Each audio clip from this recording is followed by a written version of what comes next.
कैसी तेरी खुदगर्जी।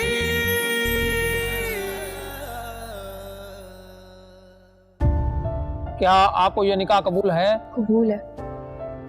मैंने फैसला कर लिया है, मैं शमशेर को यहाँ बुला रहा हूँ। अब इस घर में उसका कोई नाम नहीं लेगा, और अगर किसी ने लिया उनकी कुछ देर पहले डेट हो चुकी है, तो मेरे मरने के बाद उसको मेरा चेहरा देखने की इजाजत नहीं है। अस्सलाम वालेकुम नाजरीन, ड्रामा सीरियल कैसी तेरी खुदगर्जी के पिछले एपिसोड में आप लोगों ने देखा था कि शमशेर और महक दोनों जॉब की इंटरव्यू के लिए जाते हैं। तो शमशेर को वहाँ पर जॉब नहीं मिल जाती और महक को अपनी जगह पे जॉब मिल जाती है। फिर शमशेर को भी दूसरी जगह पे काउंटर की जॉब मिल जाती है। फिर उसके बाद आप लोगों ने देखा कि शमशेर की माँ की हालत इंतहाई नाजुक हो चुकी है और डॉक्टर्स ने बाबा साहब को बता दिया है कि उसकी बचने की चांसेस 5% हैं कि बाबा साहब फिर भी शमशेर को अपनी माँ से मिलने नहीं बुला रहा। तो अगली एपिसोड में आप लोग देखेंगे कि शमशेर और महक दोनों निकाह पे चले जाएंगे। फिर उसके बाद अस्पताल में शमशेर की माँ की हालत ख़राब हो जाती है।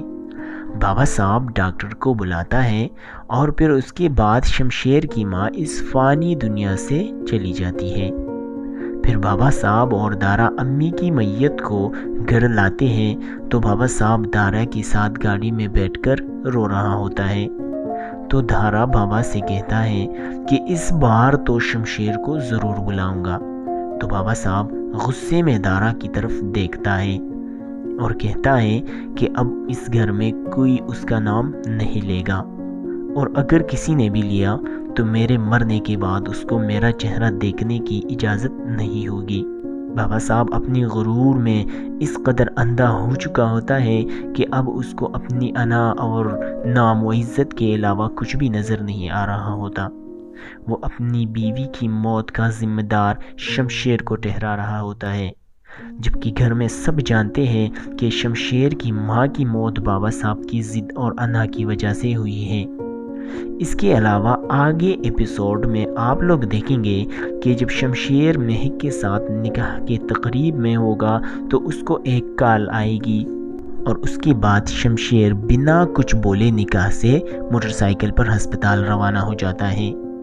तो उस वक्त महक शमशेर को जाते हुए देख लेती है, लेकिन याद रखे कि वो कॉल दारा की नहीं होती, क्योंकि दारा को बाबा साहब ने सख्ती से मना किया होता है।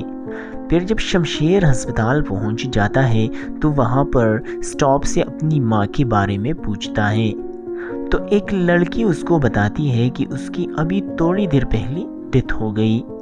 फिर शमशेर की वो हालत हो जाती है जो माँ की डेथ पर होती है। वो जल्दी से अपने घर रवाना हो जाता है।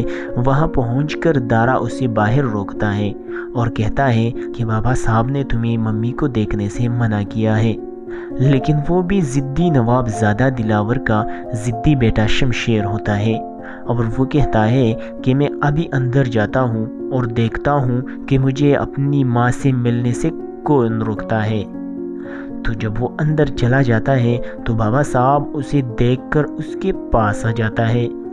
तब आप लोग ये समझेंगे कि शायद बाबा साहब शमशेर के साथ गम बांटने आया है, लेकिन ऐसा हरगिज़ नहीं होता। वो शमशेर के पास आकर उसे गले लगाकर कान में कहता है कि चले जाओ यहाँ से, मर गए हो तुम हमारे लिए, तुम जाओ उस औरत के पास जिसके लिए तुम अपनी माँ को छोड़ के गए थे। फिर उसके बाद शमशेर बिना कुछ बोले वहाँ खड़ा रो रहा होता है और दारा बाहर से आकर उसे बाहर ले जाता है और शमशेर अपनी माँ को भी नहीं देख पाता। उसके बाद शमशेर वहाँ से चला जाता है। फिर आगे क्या होता है वो मैं आप लोगों के साथ अगली वीडियो में शेयर करूँगा, लेकिन जब आप सब्सक्राइब नहीं करेंगे तो आपको वो वीडियो कैसे मिलेगी। इसलिए प्लीज़ मेरे इस चैनल को सब्सक्राइब करें ताकि जब भी मैं कोई नई वीडियो डालूँ तो आपको सबसे पहले उसकी नोटिफिकेशन आए। शुक्रिया।